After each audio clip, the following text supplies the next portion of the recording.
বাংলাদেশের পররাষ্ট্র সচিব মোহাম্মদ জসিম উদ্দিনের সঙ্গে বৈঠক করেছেন ভারতের পররাষ্ট্র সচিব বিক্রম মিস্ত্রি। বেলা 11টায় রাষ্ট্রীয় অতিথি ভবন পদ্মায় দুই দেশের পররাষ্ট্র সচিব পর্যায়ে বৈঠক শুরু হয়। সাবেক প্রধানমন্ত্রী শেখ হাসিনার সরকারের পতনের পর বাংলাদেশ ভারতের মধ্যে এই প্রথম উচ্চ পর্যায়ের বৈঠক হলো। বৈঠকে অংশ নিতে সকালেই ঢাকায় আসেন বিক্রম মিস্ত্রি। সকাল 8:30টায় তাকে বহনকারী ভারতের বিমান বাহিনীর বিশেষ ফ্লাইটটি তেজগাঁও পুরাতন বিমানবন্দরে অবতরণ করে। দুই পররাষ্ট্র সচিবের বৈঠকের পাশাপাশি পররাষ্ট্র উপদেষ্টা তৌহিদ হোসেন ও প্রধান উপদেষ্টা ডক্টর মোহাম্মদ ইউনূসের সঙ্গেও সৌজন্য সাক্ষাতের কথা রয়েছে বিক্রম মিস্ত্রির।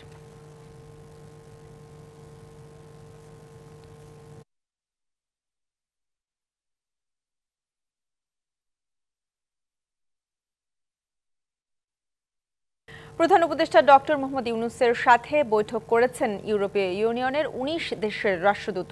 দুপুরে 12টার দিকে প্রধান উপদেষ্টার কার্যালয়ে শাপলায় এই বৈঠক শুরু হয়। বাণিজ্য সুবিধা, জলবায়ু পরিবর্তন, সংখ্যালঘু ইস্যু, রোহিঙ্গা প্রত্যাবাসন বাস্তবায়ন ও টেকসই ভবিষ্যৎ নির্মাণে উভয়ের অঙ্গীকার ও করণীয় সম্পর্কে আলোচনার প্রাধান্য পায় বৈঠকে। আলোচনায় উঠে আসে বাংলাদেশের জাতীয় নির্বাচন ইস্যুর পাশাপাশি গণতন্ত্র ও অর্থ পাচার বিষয়গুলো। এছাড়া বাংলাদেশ ও যুক্তরাজ্যের সম্পর্ক নিয়ে খোলামেলা আলোচনা হবে সকল রাষ্ট্রদূতের সমবেত এই বৈঠকে বাংলাদেশের চলমান সংকট নিরসনে বিনিয়োগ বৃদ্ধিতে আহ্বান জানান প্রধান উপদেষ্টা।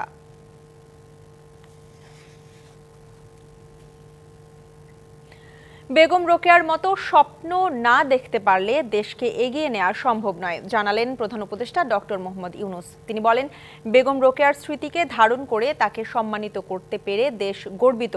ওসমানী স্মৃতি মিলনায়তনে রোকেয়া পদক প্রদান অনুষ্ঠানে এসব কথা বলেন প্রধান উপদেষ্টা। এ সময় নারী জাগরণের পাশাপাশি সমাজকে এগিয়ে নিতে পথ প্রদর্শক নারীদেরকে আরও উদ্বুদ্ধ করতে প্রতি বছর সুলতানার স্বপ্ন নামে একটি নতুন স্বীকৃতি পুরস্কারের প্রস্তাবনা দেন তিনি। এবার বেগম রোকেয়া পদক 2024 প্রাপ্তরা হলেন শিক্ষাবিদ এবং অধিকার কর্মী পারভিন হাসান, শ্রমিক ও নারী অধিকার কর্মী এবং আলোকচিত্রী তাসলিমা আক্তার, দাবাড়ু এবং দেশের প্রথম নারী আন্তর্জাতিক দাবা মাস্টার রানী হামিদ এবং নারী পক্ষের প্রতিষ্ঠাতা শিরিন পারভিন হক।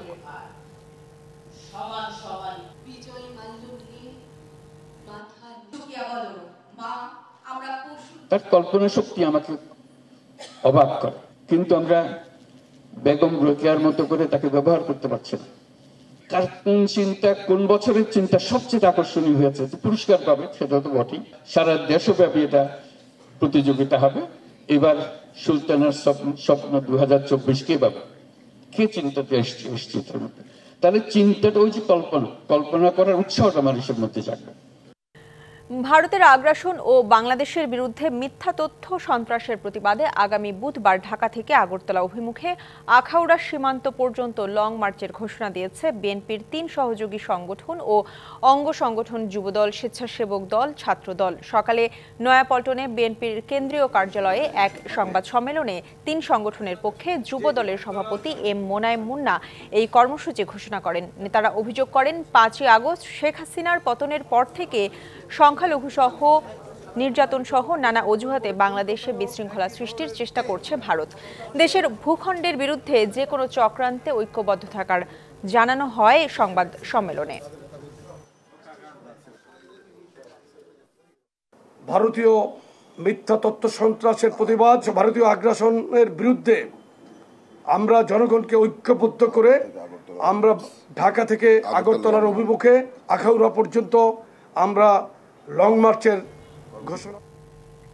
হাসিনা মুক্ত বাংলাদেশে ভারত নানা ষড়যন্ত্র করে সুযোগ নেয়ার চেষ্টা করছে দাবি করেছেন বিএনপির স্থায়ী কমিটির সদস্য গয়েশ্বর চন্দ্র রায়। বাংলাদেশিদের জন্য যেভাবে তারা ভিসা এলসি বন্ধ করে দিয়েছে, এভাবে চলতে থাকলে ভারতের দুর্ভিক্ষ ঠেকানো যাবে না বলেও মন্তব্য করেছেন তিনি।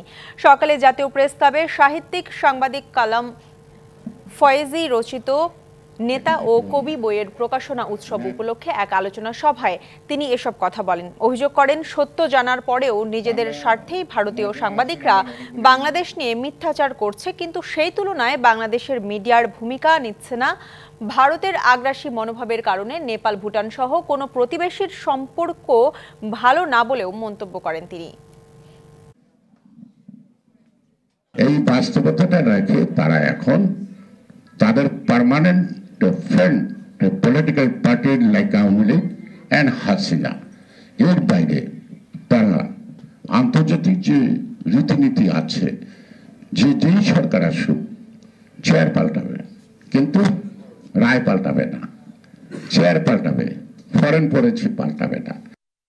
সাদা পোশাকে কাউকে গ্রেপ্তার করা যাবে না জানিয়েছেন স্বরাষ্ট্র উপদেষ্টা অবসরপ্রাপ্ত লেফটেন্যান্ট জেনারেল মোহাম্মদ জাহাঙ্গীর আলম চৌধুরী। সকালে খুলনা জেলা শিল্পকলা একাডেমি অডিটোরিয়ামে আইন শৃঙ্খলা নিয়ে মত বিনিময় সভায় তিনি এই মন্তব্য করেন।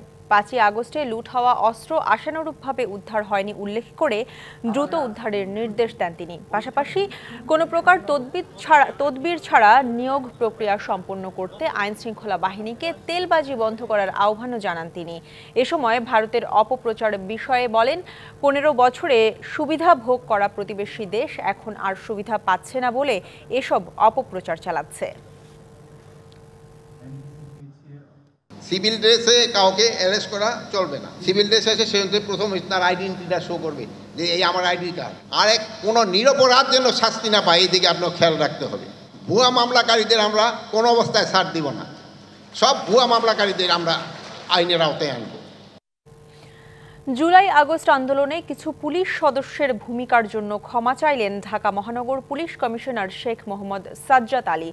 জানান, 15 বছরে আওয়ামী লীগ সরকার 80 থেকে 90 হাজার পুলিশকে চাকরিবিধি লঙ্ঘন করে দলীয়ভাবে নিয়োগ দেয়।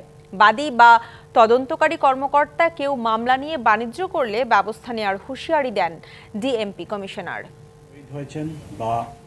সকালে ডিএমপি মিডিয়া সেন্টারে সংবাদ সম্মেলন করেন ঢাকা মহানগর পুলিশ প্রধান শেখ সাজ্জাদ আলী। দাবি করেন, নিউ ইয়র্কের চাইতে ঢাকার আইন শৃঙ্খলা পরিস্থিতি ভালো। বর্তমানে ঢাকা মেট্রোপলিটন পুলিশ গণ অভ্যুত্থান কেন্দ্রিক মামলায় গণ আসামি থাকলেও সবাইকে গ্রেফতার করা হবে না।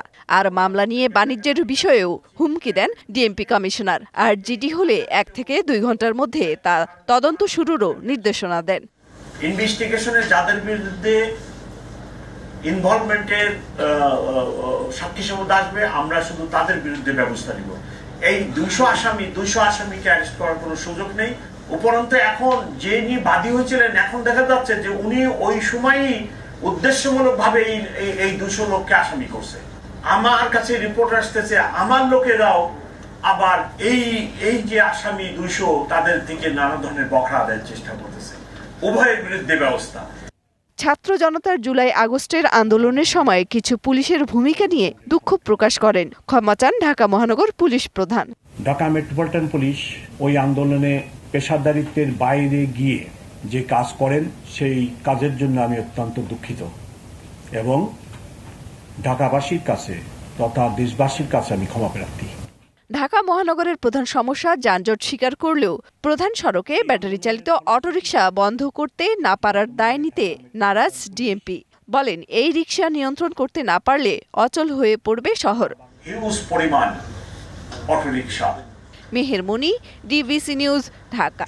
ক্ষমতাচ্যুত শেখ হাসিনার দাসে পরিণত হয়েছিল বিচার বিভাগ ও দুদক, এমন মন্তব্য আইন উপদেষ্টা ডক্টর আসিফ নজরুলের। সোমবার দুদকের আয়োজনে আন্তর্জাতিক দুর্নীতি বিরোধী দিবস অনুষ্ঠানে তিনি বলেন, শেখ হাসিনার সময়ে দুদক ছিল, আদালত ছিল, কিন্তু বিচার হয়নি। বিচার হয়েছে কেবল বেগম খালেদা জিয়ার। দুদক সংস্কার কমিশনের প্রধান টিআইবির নির্বাহী পরিচালক ডক্টর ইফতেখারুজ্জামান বলেন, সময় হয়েছে দুদককে ঢেলে সাজানোর। 9 ডিসেম্বর বাংলাদেশ সহ বিশ্বের 191টি দেশে একযোগে উদযাপিত হয় আন্তর্জাতিক দুর্নীতি বিরোধী দিবস। এবারের প্রতিপাদ্য, দুর্নীতির বিরুদ্ধে তারুণ্যের একতা, গড়বে আগামীর শুদ্ধতা। সাত সকালে দুদকের সদর দপ্তরে পতাকা উত্তোলন ও বেলুন উড়িয়ে দিবসের উদ্বোধন করা হয়। এ সময় দুদক সচিব বলেন, জুলাই আন্দোলনের চেতনায় দুদক প্রতিশ্রুতিবদ্ধ। জুলাই গণ অভ্যুত্থানের চেতনাকে ধারণ করে তরুণ সমাজকে সাথে নিয়ে দুর্নীতিমুক্ত বাংলাদেশ গঠনে আমরা দৃঢ় প্রতিজ্ঞ। এরপর দুদকের আয়োজনে কাকরাইলের ডিপ্লোমা ইঞ্জিনিয়ার্স ইনস্টিটিউটে আলোচনা সভার আয়োজন করা হয়। এতে দুদক সংস্কার কমিশনের প্রধান ও টিআইবির নির্বাহী পরিচালক বলেন, বিগত সময়ে কর্তৃত্ববাদ চেপে বসেছিল দুদকে। কমিশন ছিল সরকারের আজ্ঞাবহ।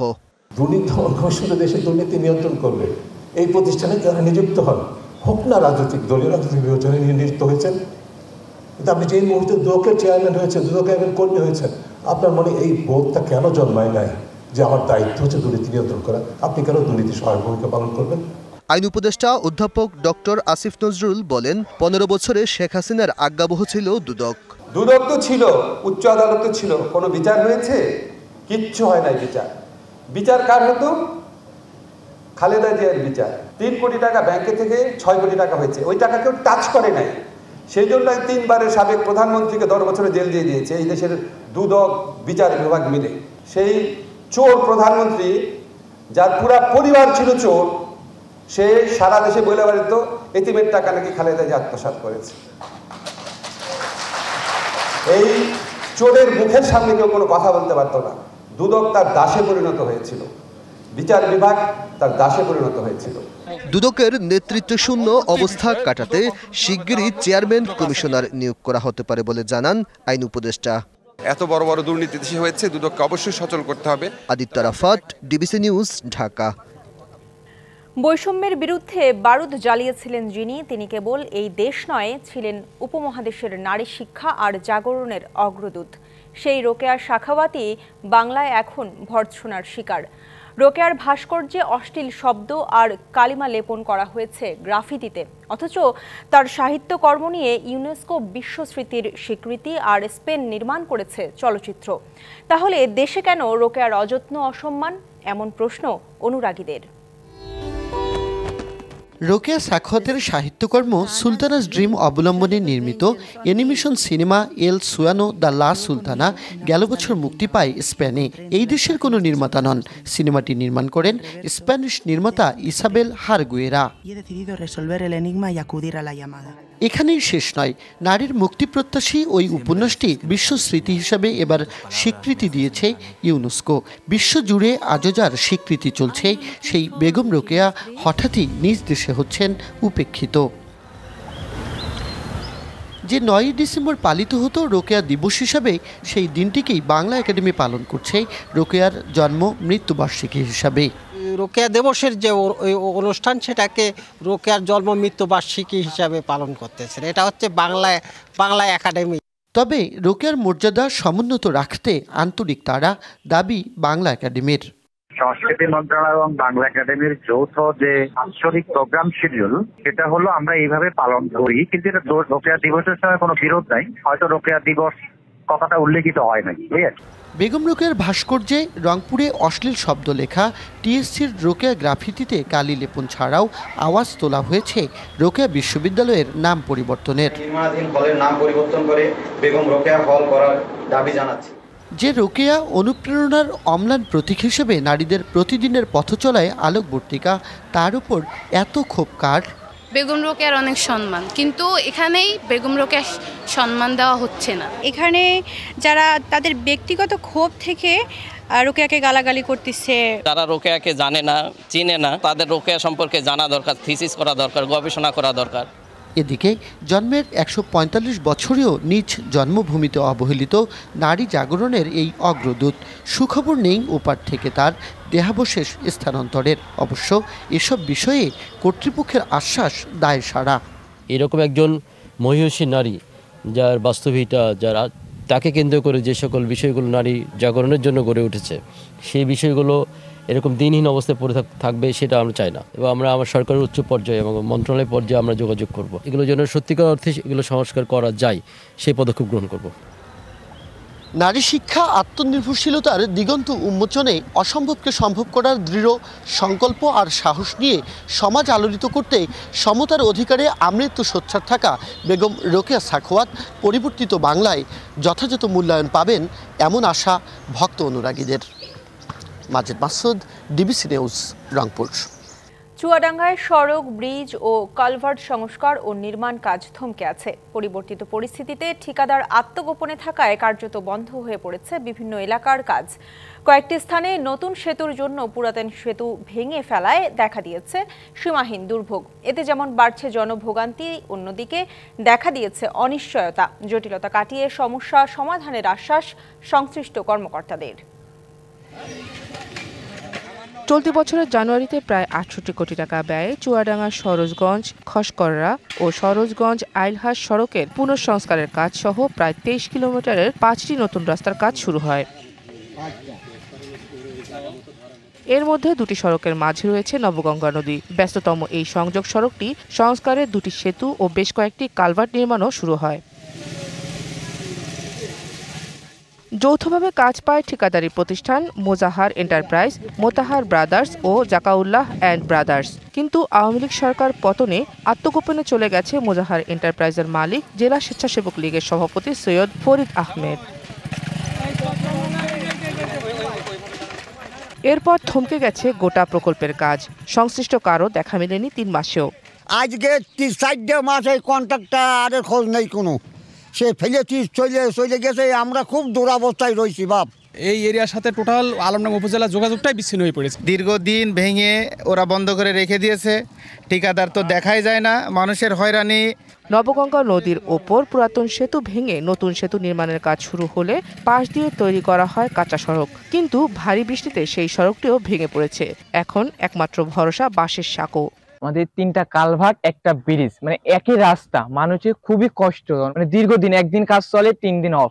আর এই যে যন্ত্রণা ভোগ করছে, কাঁচামাল এখান থেকে তো যাচ্ছেই না। এবার যাতে হলে কত দূর যায়, ওই কাঁচামালটা পৌঁছাচ্ছে না। 11 মাসে এই কাজের অগ্রগতি মাত্র 8%। জটিলতার কথা স্বীকার করে পুনরায় কাজ শুরুর আশ্বাস স্থানীয় প্রশাসনের। ঠিকাদারকে ব্ল্যাকলিস্টেড করে, মানে তাকে বাতিল করে যদি নতুন ঠিকাদার নিয়োগ করতে যায়, সেক্ষেত্রে আরও দেরি হয়ে যেতে পারে এবং সেটার সাথে কস্টিংয়ের একটা ইনভলভমেন্ট আছে। এলজিডি থেকে চেষ্টা করা হচ্ছে যাতে এক্সিস্টিং ঠিকাদারকে দিয়ে কাজটা করানো যায় কিনা। জনদুর্ভোগ লাঘবে সংশ্লিষ্টরা শিগগিরই কার্যকর পদক্ষেপ নেবেন, এমনটাই প্রত্যাশা সবার। DBC news desk. বাংলাদেশের দুর্বল শাসন ব্যবস্থা উদ্বেগের কারণ হয়ে দাঁড়িয়েছে। সম্মিলিত প্রয়াসে উৎপাদন প্রক্রিয়া ও অর্থনৈতিক প্রবৃদ্ধির বাধা দূর করতে হবে, অন্যথায় দেশ মানবসৃষ্ট এক ভয়াবহ দুর্যোগের নির্মম প্রলয় নৃত্য দেখবে বলে মন্তব্য করেছেন এফবিসিসিআই এর সাবেক সভাপতি আব্দুল আওয়াল মিন্টু। সকালে ইকোনমিক রিপোর্টার্স ফোরাম আয়োজিত এক অনুষ্ঠানে তিনি এই কথা বলেন। জনগণের কল্যাণে গঠিত প্রতিষ্ঠানগুলোকে দলীয়করণের মাধ্যমে নিজেদের কবজায় নিয়ে ধ্বংস করে দিয়েছিল, ফলে বাজার ব্যবস্থাপনা ধ্বংসের দ্বারপ্রান্তে উপনীত হয়েছিল বলে জানান তিনি। পরিবেশ না থাকায় দেশে বিনিয়োগ হচ্ছে না। নির্বাচিত সরকার আসলেই দেশের অর্থনীতি দ্রুত গতিতে এগিয়ে যাবে বলে আশা প্রকাশ করেন আব্দুল আওয়াল মিন্টু। কোনো প্রতিষ্ঠানের মালিক যদি অন্যায় করে তাহলে তার শাস্তি হওয়া উচিত, প্রতিষ্ঠান বন্ধ হওয়া উচিত নয়। নিজেদের স্বার্থেই ভারতের সাথে আত্মসম্মান বজায় রেখে সম্পর্ক রাখা দরকার বলে মন্তব্য করেন এফবিসিসিআই এর সাবেক সভাপতি আব্দুল আওয়াল মিন্টু।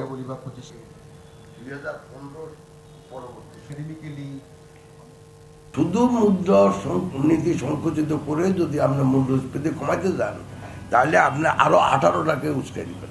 গত কয়েকদিন ধরে আমি বাংলাদেশ ব্যাংকের সাথে অনেক ধ্যান দরবার করে মুদ্রা সাপ্লাই আপনি কমানো অসুবিধা নাই, কিন্তু আপনাকে খাতগুলো আগে দেখেন। তো ওয়ান অফ দ্য খাত, যে জন্য আমি বলছি যে আপনি আগে ব্যাংকিং ব্যবস্থা ঠিক করুন, যাতে করে মানুষ মুদ্রা যাই থাকুক বাজারে সেজন্য টাকা উঠাইতে পারে নামাই। ই কমার্স, বিদেশি কর্মী সহ বেশ কিছু নতুন সুযোগ যুক্ত করে মঙ্গলবার থেকে দেশে শুরু হচ্ছে চতুর্থ অর্থনৈতিক শুমারি। 2013 সালের পর শুরু হওয়া 15 দিন ব্যাপী এই শুমারি চলবে 26শে ডিসেম্বর পর্যন্ত। এবার সম্পূর্ণ ডিজিটাল এবং অনলাইন পদ্ধতিতে শুমারি সম্পন্ন করা হবে। শুমারির বিস্তারিত তুলে ধরে বাংলাদেশ পরিসংখ্যান ব্যুরো বলছে, সারা দেশকে 13টি শুমারি বিভাগ এবং 130টি শুমারি জেলায় ভাগ করে এই শুমারি করা হবে। চাওয়া হবে বিদেশি কর্মীদের তথ্য। গেল 10 বছরে দেশের আর্থিক খাতের কাঠামোগত পরিবর্তন নিরূপণে 10 ডিসেম্বর থেকে শুরু হচ্ছে আন্তর্জাতিক শুমারি 2024। কার্যক্রম পরিচালনার জন্য দায়িত্ব দেয়া আছে। ইউনিটের প্রকার ও আকার এবং শিল্পের ধরন, মালিকের বয়স, শিক্ষাগত যোগ্যতা, জনবল, উৎপাদিত দ্রব্য, বাজারজাতকরণ, মূলধন, বিনিয়োগ, স্থায়ী সম্পদ, পরিবেশগত ব্যবস্থাপনা, ই কমার্স নিয়ে 70টি প্রশ্নের উত্তর জানবেন 95,000 গণনাকারী। যে তথ্য সংগ্রহ করা হবে 1,40,000 ট্যাবের মাধ্যমে। জনশুমারি থেকে এই ট্যাবটা আমরা পেয়েছি, রিইউজ করছি আমরা। 1,40,000 ট্যাব আমাদেরকে অ্যাসাইন করেছে জনশুমারি থেকে। আগারগাঁওয়ে বিবিএস অডিটোরিয়ামে আয়োজিত সংবাদ সম্মেলনে পরিসংখ্যান ও তথ্য ব্যবস্থাপনা বিভাগের সচিব বলেন, এবার অর্থনৈতিক শুমারি হবে সম্পূর্ণ পেপারলেস। এবার অর্থনৈতিক শুমারি 10 বছর পরে হচ্ছে, এবার কিন্তু পেপারলেস হচ্ছে এবং এখানে কারো ইন্টারফারেন্সের সুযোগ নেই। ট্যাবের মাধ্যমে যে সফটওয়্যার দেওয়া আছে, এখানে আমি সচিব হিসেবে কিছু করতে পারবো না। 3 বছরব্যাপী এই প্রকল্পের মোট ব্যয় ধরা হয়েছে 579 কোটি টাকা। এর আগে 1986 সালে প্রথম, 2001 সালে দ্বিতীয় এবং 2013 সালে তৃতীয় অর্থনৈতিক শুমারি অনুষ্ঠিত হয়।